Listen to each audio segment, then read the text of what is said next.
channel, you guys. I hope that you guys are all doing well. So, the time has come where we are all in the mood to start shopping for new curriculum. We have that itch, you guys. We are just trugging along, trying to get finished with this year. Yeah, that's where I'm at, you guys. And I just started our third quarter, and that is where I'm at, you guys. I'm already shopping around looking for new curriculum. I have found so many cool things. I'm really excited. I need to just start buying a little bit here and there, start piecing things together. I really was sitting back thinking about the steps that I take when I am planning for curriculum, and I thought that I should just do a video of it. Maybe some of you out there are not sure where to start or where to go. So I hope that this is helpful. This just works for me. I'm not sure if it'll work for you guys, but hey, it's nice to just throw it out there just in case, right? So don't mind me if I look down. I wrote notes so I don't forget, and so I stay on topic, you guys, because my mind sometimes takes me to other places, okay? So I'm just gonna tell you guys the steps that I kind of take, what I do. It's nothing crazy, nothing extreme. It's just how I plan our curriculum. So just to tell you guys a little bit of a background, I have two kiddos. I homeschool both of them. I have my fourth grader and my pre-K-er. I've been teaching my daughter since first grade, so this is our fourth year. And it's been wonderful. I love it. I love it. I love it. Some days are harder than others, you guys, but there's nothing else I'd rather be doing. So let's see. So my sister comes here and we do school together. She has two daughters. One is in 8th grade and one is in 3rd grade. So some of our classes we do joint, some of them are separate, some of them she teaches while I'm teaching the other classes. We switch kiddos, so it's pretty fun over here. I'm very blessed and thankful that I have her on this journey with me right now at this moment in our lives. So with all that being said, let's go ahead and get started with number one. What I typically do is I sit down and I look at the curriculum that we are using, where we're at, how we are liking it, and how we are disliking it. That helps me to know, okay, do I want to move forward in this curriculum or do I want to look elsewhere? I don't want to look elsewhere if I don't need to. I know that it's very easy to be watching things or seeing videos and you see something pretty, you see something new, you see something that looks great and you want to try it, right? So this kind of helps me be grounded and it helps me stay in the mindset of knowing what type of school and curriculums work best for us. So right now, like for instance, Bible, we use Abeka for our base core and then I do supplements.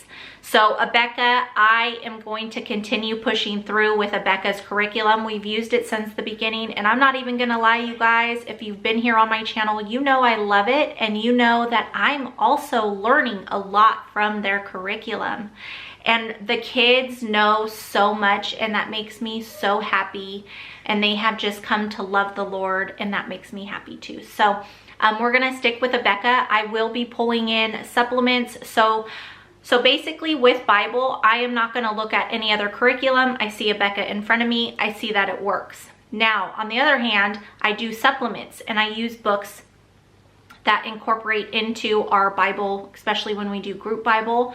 So what I'm going to do is I'm going to start researching online, Amazon, reviews, on YouTube, stuff like that for good supplements to use for Bible.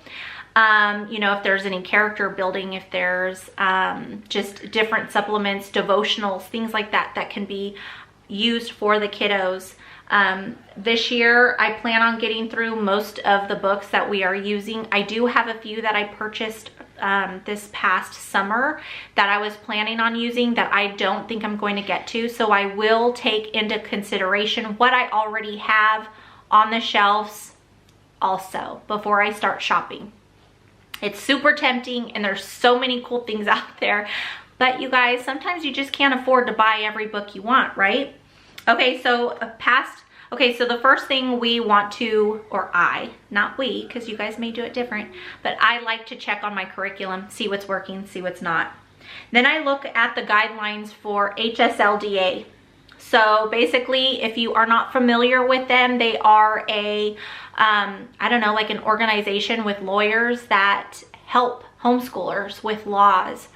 It's a great tool to have them on your side. It costs money yearly. I want to say it's $100 and something, low hundreds. I can't remember, you guys. They may have changed it. But you can call and ask them any questions you need. They have, you know, different websites to check out. And if anything were to ever come up with your state laws or anything, they back you. So it's really great to have them in your corner. So we go to them to, I say we because me and my sister, we go to them to look at, you know, what is required by law, and also with curriculum, like what the guidelines are to what subjects I should be working on. So basically, I want to look at like math and science, you know, how many quarters or how much time, or what in history they should be learning in elementary age classes and stuff like that, just so I can stay on track and not get lost in all the curriculum, because I can't do that, you guys.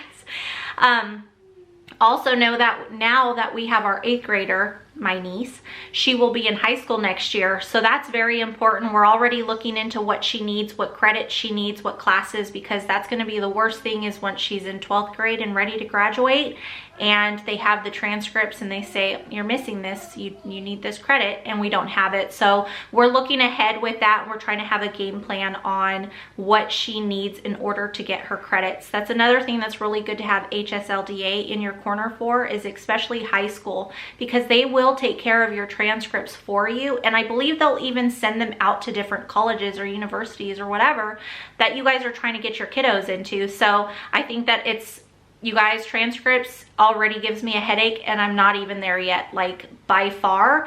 The closest one there is my niece, and we still have 4 years to go, but just the thought of it kind of worries me. So it's probably not as scary as it may seem to me. There's homeschoolers all over that do their own transcripts and get their kids to universities and stuff. And I know when the time comes, it will eventually happen. I just want to kind of have those ducks in a line. You know what I mean? And so that's something that we look into. So HSLDA, kind of for the guidelines. The third thing I do is I make an outline. So like I was saying, I look through the curriculums that I'm already using, right? So say, I'm looking at my notes so I don't get sidetracked, guys. Okay, so for instance, for younger elementary age students, they say that the years from kindergarten or first or whatever to 5th grade is usually US history, that you don't really need world history. Not until junior high and high school. So you can either go by those guidelines or you don't have to. I like to go by them. So for instance, if I know that Tally has to do history for her 5th grade year, I'm going to be looking around for 5th grade history if I'm not going to be continuing in what we're already using. So Tally, she will be finishing up Notgrass's 1st through 4th grade history curriculum, which is our Star Spangled Story. So I can either look into Notgrass for the following year, or I can go elsewhere and look at other stuff. So moving on to something like science, that's something else that I would have to kind of look forward to. So this year for the good and the, or for science, we use The Good and the Beautiful. And we're gonna have one more unit, and we're gonna push that till next year. I'm thinking that's what we're gonna do. I am going to shop around. There are some things that I've noticed that Tally has not really learned about.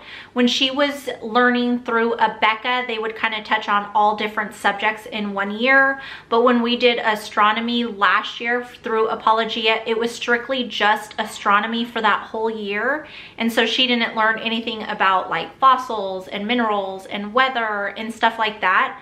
So I want to make sure that she learns about that this year, I'm thinking. I'm not quite sure. Also, there's human body. She has learned about the human body and taking care of the human body through like health classes and stuff like that. But I'm trying to figure out how to incorporate that as well. So we're just kind of looking through everything, and that is what I'm researching for through science. So again, I'll go on the internet, I'll go on YouTube, I'll look at Pinterest, things like that for ideas of what other people are using, and then I'll go to those specific websites But the first thing I'll do is, like, for instance, we use the Good and the Beautiful this year. Now, because we haven't been very fond of it, and that's just our own opinion. Nothing's wrong with the Good and the Beautiful. It just may not fit our type of learning or teaching. So when I say that it's, you know, not a great curriculum for us, that's just for us. I don't mean it in any other way than that.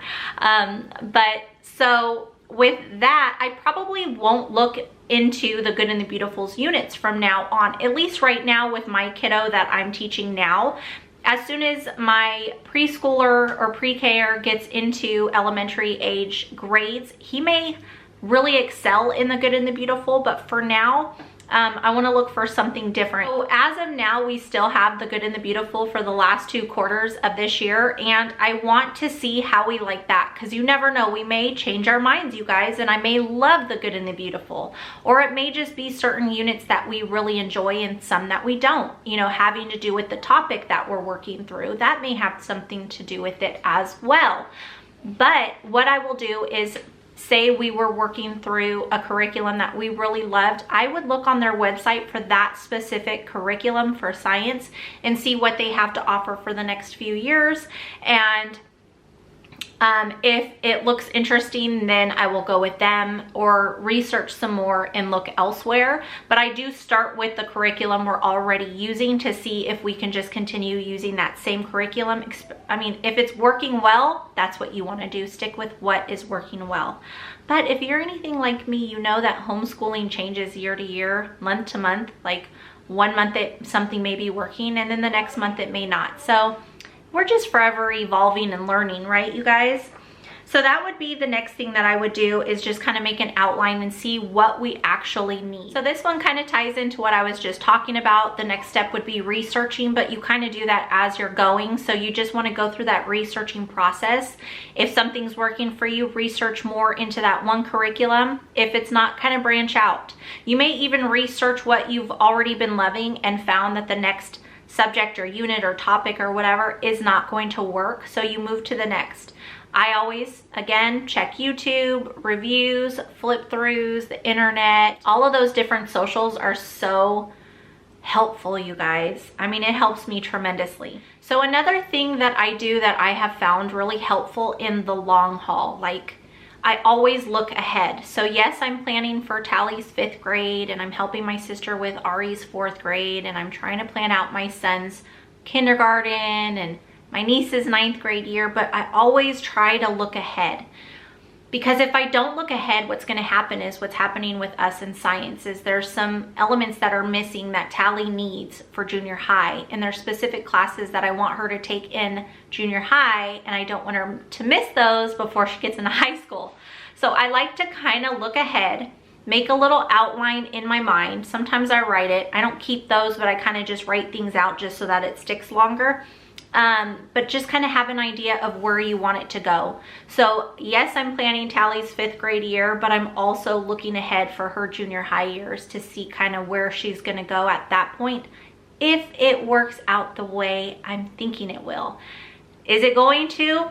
I don't know, you guys. One thing may and 3 things may not. So then my plans will have to change, but I like to at least kind of have like a game plan. Now that is just how my mind has to work. I am a thinker. I like to think ahead. Well, I'm a thinker on certain things. Anyways, I like to think ahead on things like that, you guys. So with this, I try to plan out. If your brain doesn't work that way and it'll just stress you out because you're trying to plan ahead, do not do that. But that is just a step that I like to take for my planning. So something you want to keep in mind is if you're doing group classes, just kind of see what topics and subjects that certain kids should be knowing or should be taking. Usually it's in the higher grades. You want to be sure that your kids are taking certain things. So that's what I like to do, especially now that we're doing group classes, because for instance, Tally's doing 5th grade next year, Ari's going to be doing 4th, and there's some things that they may not be doing together like they are this year, but I want to keep things in mind that we can do together. Or like if we're planning Bible, I want to make sure that all of the kids from every grade are getting something out of that Bible lesson. Or if they're doing science, they're all getting something out of that science, you know. Or if one kiddo has to go to high school and they're doing science classes with us, we want to make sure that those classes are going to be beneficial to them before they move off to high school or junior high or whatever. So just kind of keep that in mind when you are doing group planning, that you kind of take every kid into consideration. One of the really important things that I do in my homeschool is we are an eclectic homeschooling family. So with that, I have video led and I have parent led, and I find that that helps me juggle the kids. I know my son's only in pre-K, but even when they're not in school, you're still trying to juggle them around, because as toddlers, you still have to take care of them.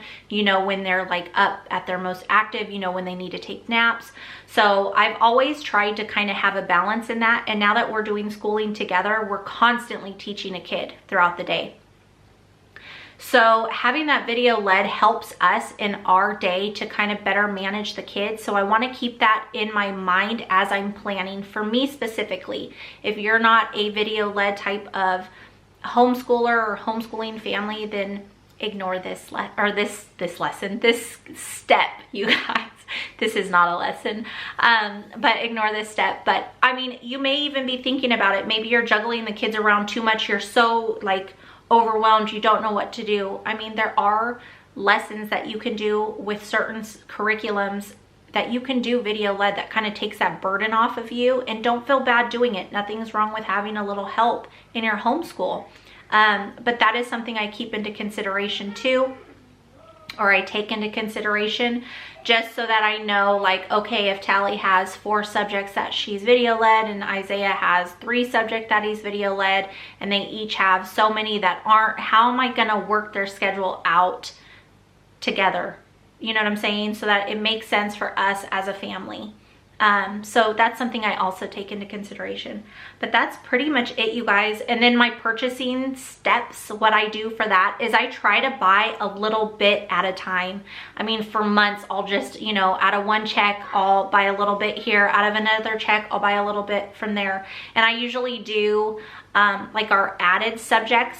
So for instance, like Abeka, I get at one time, and it's usually towards the end of the year, because they will not let you purchase there. You could purchase it, but you don't get anything from them until you've finished the work that you're already working on. So Tally would have to finish out her 4th grade curriculum through them before they'll even ship me the new stuff. I don't know if that's changed, but that's how it's been. So I always wait until the end of the year to do that, which kind of is a bummer because I like to get ahead on planning and stuff. Anyways, that's what I do. And then I try to get like our history ahead of time, our science ahead of time, and I break that all up. You know, if we have geography, stuff like that, I kind of break up. And then once I get our history, because I do our own unit studies, I start going through the history book, looking through it to see what I want to pull in. Or I look at what we're doing for Bible and I just search to see what type of supplements I want to pull in, or what I think the kids need for supplements for Bible, stuff like that. And then I just research, you know, books and readers and stuff, because we're not doing reading through Abeka. I'm constantly looking for new books and things that will be appropriate for my daughter, but something she'd actually enjoy reading. It's so hard, you guys. I feel like that is a huge struggle of mine to find stuff. So, but that's basically the steps I take on to trying to get all of our new curriculum situated. And yeah, so that's kind of how I do my planning for new curriculum. So I hope that this was helpful to you guys in any way, even a little bit. I know the burden of trying to do new curriculum as you're still schooling, it's kind of hard and overwhelming, but try to take it day by day and have fun with it. It's supposed to be fun. But don't have too high of hopes either, because if you set your mind up here like everything's gonna be great, everything's gonna be perfect, and you have this image of a perfect homeschool, you don't wanna be let down. And I'm not saying that in a mean way, like, be excited for it, but know that it's not always what we envision, okay? I think that that will make sense. For you homeschooling moms that have been doing this, you know exactly what I'm talking about. We envision all of our kids sitting around together and just being quiet and enjoying everything we're learning. and listening and excited for things that you've put together, and they're just like, we have to do that today. So just take it a day at a time, you guys. You guys could be excited for yourselves and just know that it could go wonderfully well and it could go horribly bad, but just be at that peace in the middle. You know what I'm saying? I hope that makes sense, but that's it, you guys. I hope you guys enjoyed hanging out with me today. Don't forget to give me a thumbs up if this is content that you like seeing. Leave me a comment down below. Let me know if you've already started to plan, what you guys are thinking about using, and if any of these steps are things you guys already do, or let me know something I didn't mention here, because I'm always up for hearing new ways of researching anything or planning anything. So that's it, you guys. Have a beautiful rest of your guys' day, and I hope to see you guys back on my channel very soon. You guys be safe, be blessed.